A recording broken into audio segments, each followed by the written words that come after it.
May pusong basa, nagpapakumbaba sa iyong presensya.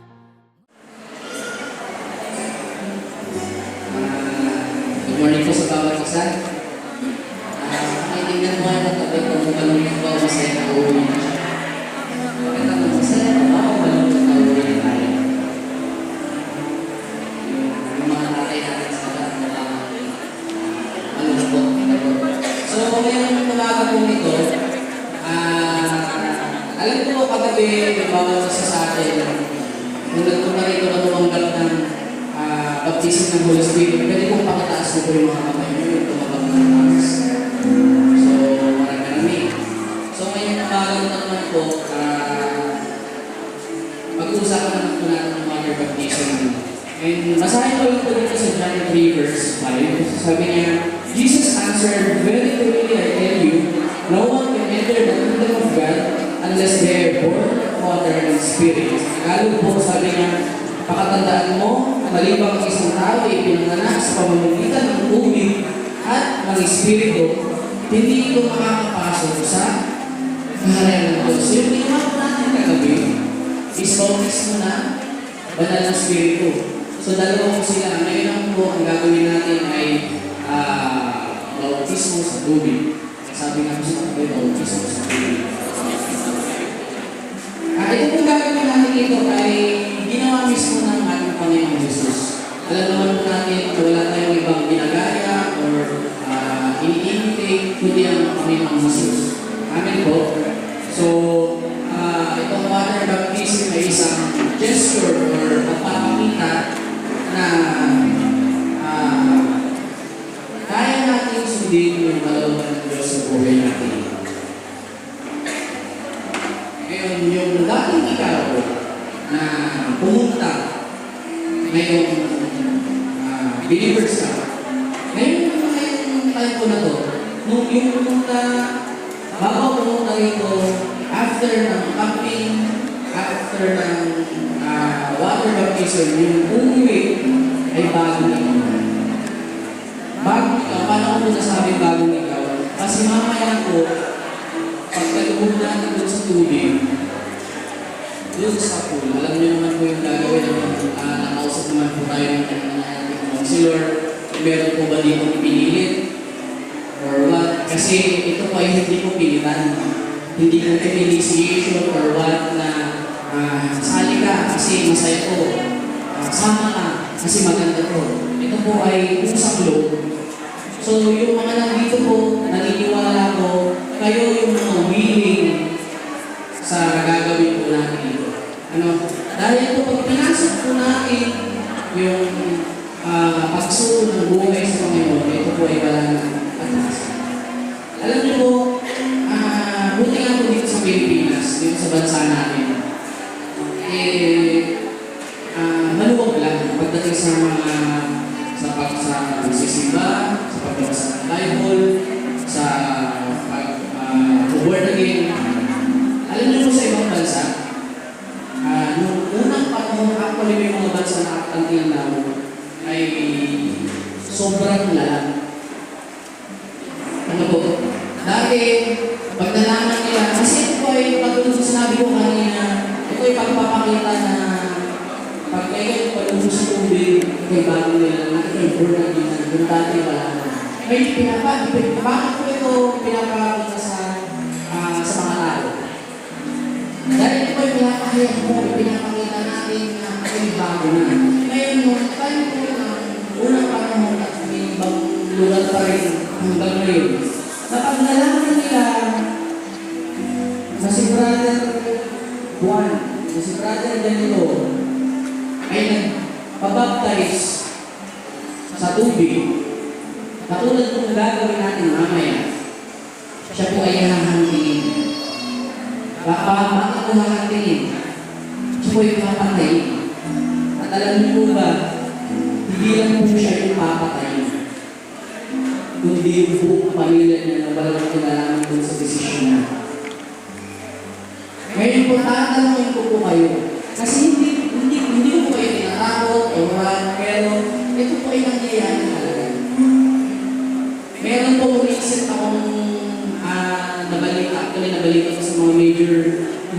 sa ibang bansa at nakarating dito sa Pilipinas. Mayroong hilera ng mga Kristiyano, para something 9 or 10 sila. Dahil sa nalaman ko, born again sila. Sa ibang bansa ko kasi kakaiba yung pag-kikilig nila sa buhay ng tao. Brutal talaga. Pag sinabi ko brutal talaga, hindi mga tao papasok sila patay. Ang ginawa ko, dun sa siyang katao or sa kung katao na yun, pinaluhod sa plaza.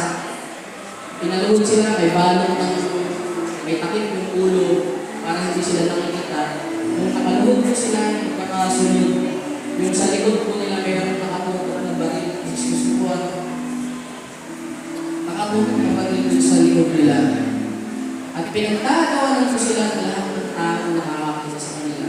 Alam niyo kung bakit? Dahil sila ay born again. Dahil ipinahayag nila na ako ay born again. Ako ay nakasunod ni Jesus. Pagkain niyo po ano kung nangyari. Pinalabit yung baril lahat po sila ay namatay. Ngayon kung tatanungin ko po kayo, kung ito po kahit kung sinabi ko kanina, ito ay hindi militar. Kasi paano pag dumating na yung time na tayo na yung baril? Willing ka ba na mamatay para sa Panginoon Jesus? Amin po. So, alam niyo po, in my personal experience, i-share ko na lang po sa inyo. 14 years ago today, dito sa lugar na to, doon din sa pool na unahan natin mamaya, ako po mismo ay nagpa-bautismo sa tubig. Dito sa lugar na to. 14 years ago, so 2011 po yun. At yung decision ko po na yun ay hindi ko pinagsisisi. Hanggang ngayon. Hindi ko siya pagsisisi na. Kahit alam niyo na ang consequence ay yung buhay ko. At pag dumating naman yung time, ako po ay may anak na 1 year old, 1 year and 3 months. Even though alam ko yung consequence sa gagawin ko. Kasi ulitin ko po, wala pa tayo dun sa mga bansa na katulad ng binanggit ko po kanina. Wala. Malubog pa sa Pilipinas. Sobrang lubog pa. Pag tumating yung time na yung anak ko, nagkaroon ng isip, nagkaroon ng sariling desisyon, ako mismo i-encourage ko siya na magpawagan ng isip. Ako mismo kasi nakita ko, na-experience ko personal kung ano ang kagandahan na gagawin po natin ngayon. Ngayon, uulitin ko po dito, hindi po napilitan. Kung kayo po ay hindi pa talaga po tayo ready, na ibigay yung buhay natin sa Panginoon, na ibigay yung paano mo ibigay yung buhay, not necessarily, darating po yung time na umpisa yung commitment natin sa Panginoon, magiging babaguhin natin yung hindi kaya-kaya ng mga ugali natin sa Panginoon. Kasi alam mo mamaya, pag nag-decide tayo, ulitin ko ulit na tumuloy, so wala na natasa. Malaki po ang expectation ng Lord pag tayo ay ginawa natin. Uulitin ko yung dating ikaw, dapat hindi na yung uuwi doon sa kanya natin sa bago na yun. Dapat bagong nila. Amin po. So, natawagan ko po si Pastor Reyes.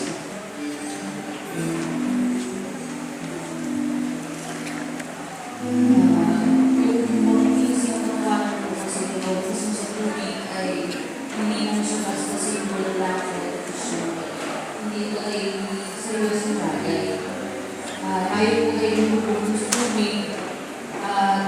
Ito ay simbolo na napatay mo na yung sarili mo, nililibing mo na, iniiwan mo dun sa tubig at pag-ahon mo, bagong ikaw na. Amen po. Dito po sa Romans chapter 6 verse 4, sabi niya, tayo'y nilibing na kasama niya sa bautismo upang kung paanong si Kristo ay muling nabuhay mula sa mga patay, tayo rin ay makalakad sa bagong buhay. Ulitin ko po, pag nilubog tayo sa tubig, ito ay simbolo ng pagkamatay ng dating ikaw. Kung may mga ginagawa pa po tayo na alam nating hindi nakakalugod sa Panginoon, andun ka pa sa part na nasa gitna, andun ka pa sa nilalaro mo yung pag-attend mo sa church, yung pagka-Kristyano mo, iiwanan mo siya dun sa tubig at pagbangon mo sa tubig, ikaw ay bago na. Ano pong ibig sabihin nito? Hindi ka na mahihiya na ipagsigawan sa buong mundo na ikaw ay Kristiyano na. Kung dati, pag pinag-uusapan ka na ikaw ay born again na, si ganito, nag-a-attend ka na pala sa church, ikaw tahimik ka lang, nahihiya ka. Ito pong bautismo sa tubig ay sumisimbolo ng katapangan mo bilang Kristiyano. Hindi ka na mahihiyang ipagsigawan sa mundo na ako'y bagong nilalang na, wala na yung dating ako. So kahit ikaw ay i-persecute, kagaya ng binanggit po ni Pastor Julius, kahit ano man ang sabihin sa iyo, masasakit na salita, ready ka nang humarap sa mundo, idadambana mo na si Jesus sa puso mo at sa buhay mo. Amen po. Kaya nga po ito ay hindi ginagawa ng ng palihim, kundi declaration po ito. Ibig sabihin ng declaration ay nakikita ng lahat, nakikita ng bawat isa, nakikita ng mundo na ikaw ay bagong nilalangan, na ikaw ay ready ipagsigawan, handa kang ipagsigawan, na anuman ang mangyari, ikaw ay lalakad sa katwiran, sa kalooban ng Panginoon. Amen po. So ngayon po ay magre-ready na po tayo. Siguro po sa mga, lalo na po sa mga babae, iwasan po natin na magsuot ng puting damit. No? So magbabalik po tayo sa mga kwarto po natin, magpalit po tayo ng damit na pwedeng mabasa. Ulitin ko po, iwasan po natin yung puting damit lalo na sa mga babae. At ang pinakamahalaga po ay sa pagbalik natin sa kwarto, magbibihis lang tayo, magdala po tayo ng tuwalya or pamunas. Ang pinakamahalaga po ay iwasan po nating makipagbiruan, iwasan mo munang makipagkwentuhan, panatilihin po natin yung ambience na nakikipag-usap po kasi tayo sa Panginoon. Amen po, nakikipag-deal ka ngayon sa Panginoon. Ihanda mo yung sarili mo at mabilis lang po ito ha. Punta po tayo sa kwarto natin, tapos magpalit tayo ng damit, tapos balik po agad tayo dito po sa swimming pool. Ulitin ko po, iwasan po nating makipagbiruan, makipagkwentuhan. Gawin po natin itong seryosong bagay. Amen po. So sige po, tayo po ay tumayo na at pumunta po tayo sa kanya-kanyang kwarto. Balik po agad tayo sa pool.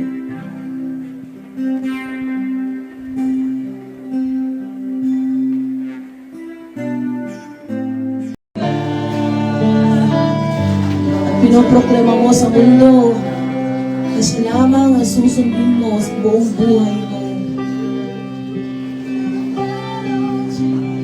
Hindi mo siya ikakahiya, wala ka nang dapat na ikahiya, kundi i-announce mo sa buong mundo.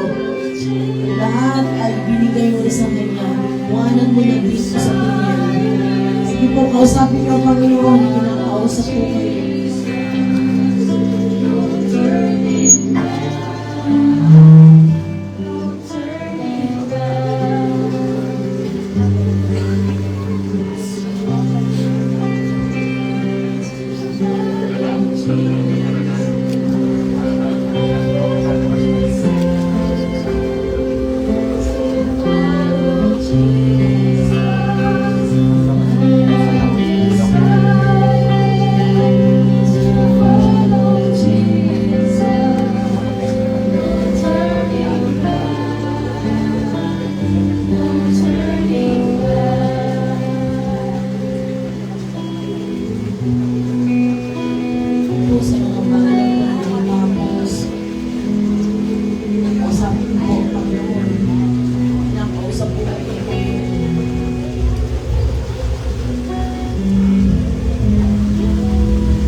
kayo ngayon ay pinakita sa mundo na siya lang ang susundin ninyo. Naging matapak kayo, masabi ng pagmamahal ninyo sa Panginoon. Kung kausapin niyo lang ang Panginoon, nangungusap ko sa inyo ngayon.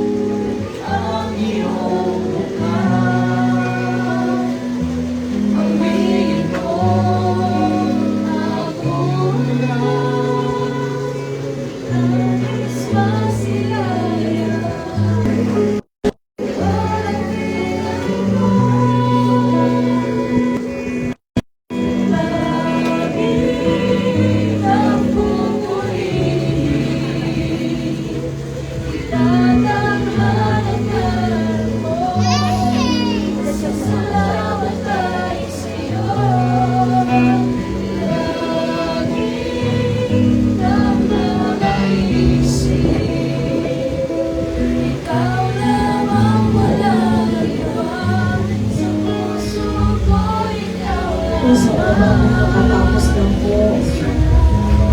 Kausapin niyo po ang Panginoon. Meron po siyang isay sa bawat isa. Nakasapatan.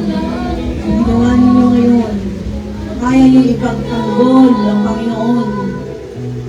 Sa katapangan na sinunod ninyo ngayon, ang buhay niyo ay iniaalay niyo sa Kanya. Buong buo ng paglulungkod, buong buo ng pagsunod. Papatunay ng isang katapangan ng pagmamahal sa ating Panginoon. Hindi po kausap niyo ang Panginoon. Hallelujah. Sinong nagdalag na record? Ito ako. Medyo tabi. Madilim? Medyo tabi. Mas kita to.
Mag-apang kayo ngayon na sabihin si Kristo ang buhay ninyo. Kaya ninyo siya. Isapin natin ang Panginoon. Kinakausap kayo, kinakatagpo kayo ngayon ng ating Panginoon. Isang katapangan na nagpapatunay ng pagsunod ninyo. At ina-announce ninyo sa buong mundo na siya lamang ang inyong paglilingkuran, siya lamang ang inyong susundin, siya lamang ang inyong mamahalin.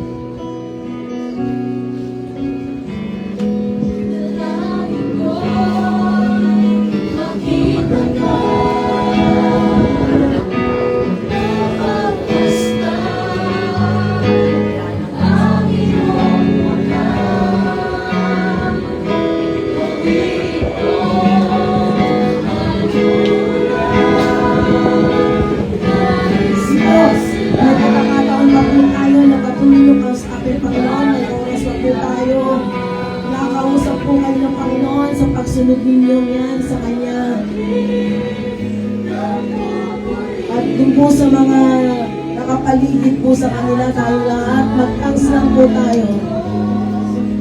Mag-thanks lang po tayo. Wala pong nagkukwentuhan.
Yung mga nakatalikod po ay harap na lang po kayo dito. Yung mga nakatalikod po ay guide po natin sila ng harap dito. Harap po kayo dito. Harap po kayo dito.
para ihayag, Panginoon, ang iyong kadakilaan, O Diyos.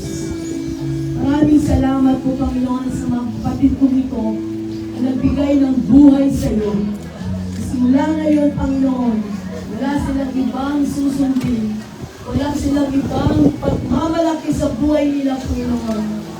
At walang ibang paglilingkuran, hindi ikaw, Panginoon Jesus. Salamat sa katapangan ito ng pagmamahal nila sa iyo, Panginoon. Patuloy niyo po silang ingatan. Patuloy niyo po, Panginoon, ibigay sa kanilang paalala ng kanilang mga natutunan. Sa iyong mga salita na magbigay sa kanila ng tunay na mas malalim na pananampalataya. Ang iyong mga salita ang isang maging ilaw at tungkod nila sa kanilang mga daraanan, Panginoon. Maraming salamat po, O Diyos. Nagdideklara kami, Panginoon, ng patuloy na pagpapala sa kanila. Gabayan niyo sila, Panginoon. Banal na Espiritu, pilit niyo sila sa iyong perfectong kalooban, Panginoon. At patuloy namin sinusuway ang lahat ng gawa ng kaaway sa kanila. At sinusuway namin ang lahat ng distraction ng peka lang sa buhay nila. Sa pangalan ng Jesus. At patuloy, Panginoon, ang iyong pagmamahal ang lumukob sa kanila. Panginoon, at maraming salamat sa iyong buhay na salita at tunay nga patunayan mo na kanilang paglilingkuran ay isang Diyos na buhay. Kaya maraming salamat po, Panginoon. At sa bawat isa po na narito sa amin mo, sa dito ngayon ng kabuuan ng Rema Evangelist Church International sa panguna ng aming Senior Pastor Boy, Panginoon. Nagpapasalamat kami sa patuloy na pagsama, pakikitagpo ninyo sa bawat isa sa amin. Pinupuli po namin kayo at pinapasalamatan sa isang katagumpayan, Panginoon, dito sa water baptism na ito, O Diyos, at sa kabuuan ng programa, Panginoon, sa Campo Lord God. Pinupuli ka po namin, pinapasalamatan. Ikaw ang maparangalan, tuwalhati, matakila, Panginoon. Salamat po, Diyos, dito po ang aming samot na langin. Sa pangalan po ng iyong anak na si Jesus, lahat ay magsabi ng Amen.